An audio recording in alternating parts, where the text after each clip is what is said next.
Kid किस प्रतिष्ठाता doctor Achyut सामंत आह्वान क्रमे कोलकाता मिनी माराथन शिक्षा आभिमुख्य नहीं मिनी माराथन बाली आरंभ हुई प्राय 2 किलोमीटर अतिक्रम करने पर ए माराथन शेष होता 257 जन शिक्षाप्रेमी अंशग्रहण करते अंशग्रहणकारी सहित संपर्क में अधिक आलोचना कर Kolkata bureau head Pramod Mahanti. Mini दौड़ जे कराला ता द्वारा आमे डॉक्टर अच्युत सामंत जो स्वप्न अच्छी समस्त शिक्षा जो माने शिक्षार वंचित होते से समस्त शिक्षा से फ्री रे शिक्षादान कराई। आज आमर ये समस्त यूनाइट ट्रॉफी ठार आरम्भ जगन्नाथ सेवा समिति एवं बाली जुटमिल फुटबॉल ग्राउंड समस्त खेला प्रेमी समस्ते बाली उत्कल विद्यापीठर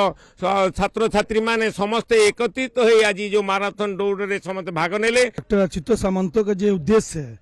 इतना अच्छा सबको लेके बच्चों को पढ़ाना आदिवासी को, इससे हम लोग बहुत ही वैकल्पिक होंगे कि हम लोग भी इसके सपोर्ट में हैं। बाली एसोसिएशन जितना भी मार्ट के लोग हैं सब इसके द्वारा हम लोग उपेक्षित है। डॉक्टर अच्युत सामंत को धन्यवाद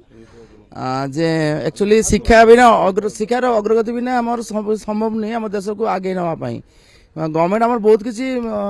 ये कर प्राइवेट सेक्टर प्रथम ये अभिनव प्रयास एटा गवर्नमेंट बहुत चीज कले भी आम समस्या जब न आसवे आगे ही शिक्षार प्रसार घटो ना ये प्राइवेट सेक्टर जो अच्युत प्रयास आम गौरवान्वित आम उत्साहित आम सफल करने चेष्टा कर। डॉक्टर अच्युत सामंत के अनेक धन्यवाद जानाई তিনি এরকম একটা ইনিশিয়েটিভ নিয়েছেন বাচ্চাদের জন্য প্রত্যেকের জন্য শিক্ষার যে আলো উনি আমাদের মধ্যে প্রচার করছেন বা আমরা ওনার হয়ে প্রচার করছেন এর জন্য আমরা খুব গর্বিত।